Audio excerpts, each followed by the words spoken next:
మంచిర్యాల జిల్లా చెన్నూరు మండలం ఏలుకపేట IKP centre ఎదుట 63వ జాతీయ రహదారిపై రైతులు ఆందోళన చేశారు. ఐకేపీ సెంటర్లలో నిలువుగా ఉన్న వరి ధాన్యాన్ని వెంటనే కొనుగోలు చేయాలని, లారీలు సరైన సమయానికి రావడం లేదని రోడ్లపై వరి ధాన్యాలు సంచులతో నిరసన తెలిపారు. గత 20 రోజుల నుంచి ఐకేపీ సెంటర్లలో లారీలు రావడం లేదని, మిగతా పక్క సెంటర్లలో లారీలు వస్తున్నాయని, కానీ ఈ సెంటర్కు మాత్రం అసలు పట్టించుకోవడం లేదని వాపోయారు. ఇంకా ఇదే విషయంపై అధికారులకు చెప్పినా పట్టించుకోవడం లేదని ఆగ్రహం వ్యక్తం చేశారు.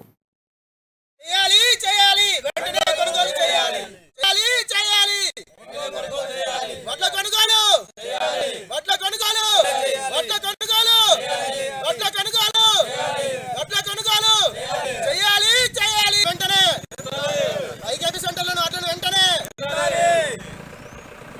ఐకేపీ సెంటర్లో వడ్లను వెంటనే కొనుగోలు చేయాలి. నెల రోజులుగా కొనుగోలు సెంటర్లో ఆగిన వడ్లను వెంటనే కొనుగోలు. ఏలుకపేట ఐకేపీ సెంటర్ ను మెయిన్ గా రద్దు చేయాలి. ఉన్న లేడీస్ కి ఇచ్చిండ్రు ఈ సెంటర్, ఎవరి స్పందన లేదు. సంచిచ్చుడికి ఇబ్బంది, లారీల చుడికి ఇబ్బంది, వడ్లు కొనుగోలు కూడా ఇబ్బంది. వీళ్ళకు సీరియల్ సిస్టమ్ చేయరాదు, వీళ్ళకు కనీసం 10 లారీలు కూడా కొనే దమ్ము లేదు. వీళ్ళకు సెంటర్ ఈ వచ్చిన సుద్దాల నుంచి వచ్చిన 10 మంది రైతులకు వడ్లు కొనుగోలు చేసేదగా ఈ ఐకేపీ సెంటర్ ఎందుకు? ఆ పక్క పొంటి ఉన్న ఈ సుద్దాల సెంటర్లో 20 లారీలు ఎత్తాయి, ఇప్పుడు ఉన్న కిష్టంపేట DCMS లో 20 లారీలు ఎత్తాయి, బారపేటలు ఎత్తాయి. కానీ ఉన్న ఐకేపీ సెంటర్లో ఎందుకు అద్దు లేవు? వీళ్ళకు ఐకేపీ వాళ్ళకు పై ఆఫీసర్లు ఉన్నారా లేరా?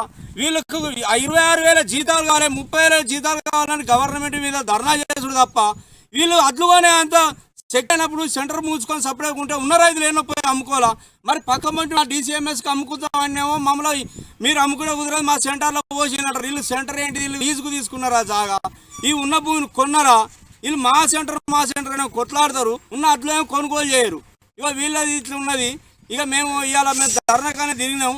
ఇవాళ స్పందిస్తారా జిల్లా కలెక్టర్ కానీ, జేసీ గారు కానీ ఎవరైనా స్పందించి మాకు లారీలు పంపించి ఉన్న అటు కొనుగోలు చేసి నెక్స్ట్ ఇయర్ మీరు ఉంచుతారా, ఈ సెంటర్ క్లోజ్ చేస్తారా? మాకు సంబంధం లేదు, కానీ ఉన్న సంవత్సరం అట్లు కొనుగోలు చేయాలని ఈ రైతుగా నేను విజ్ఞాపిస్తున్నా.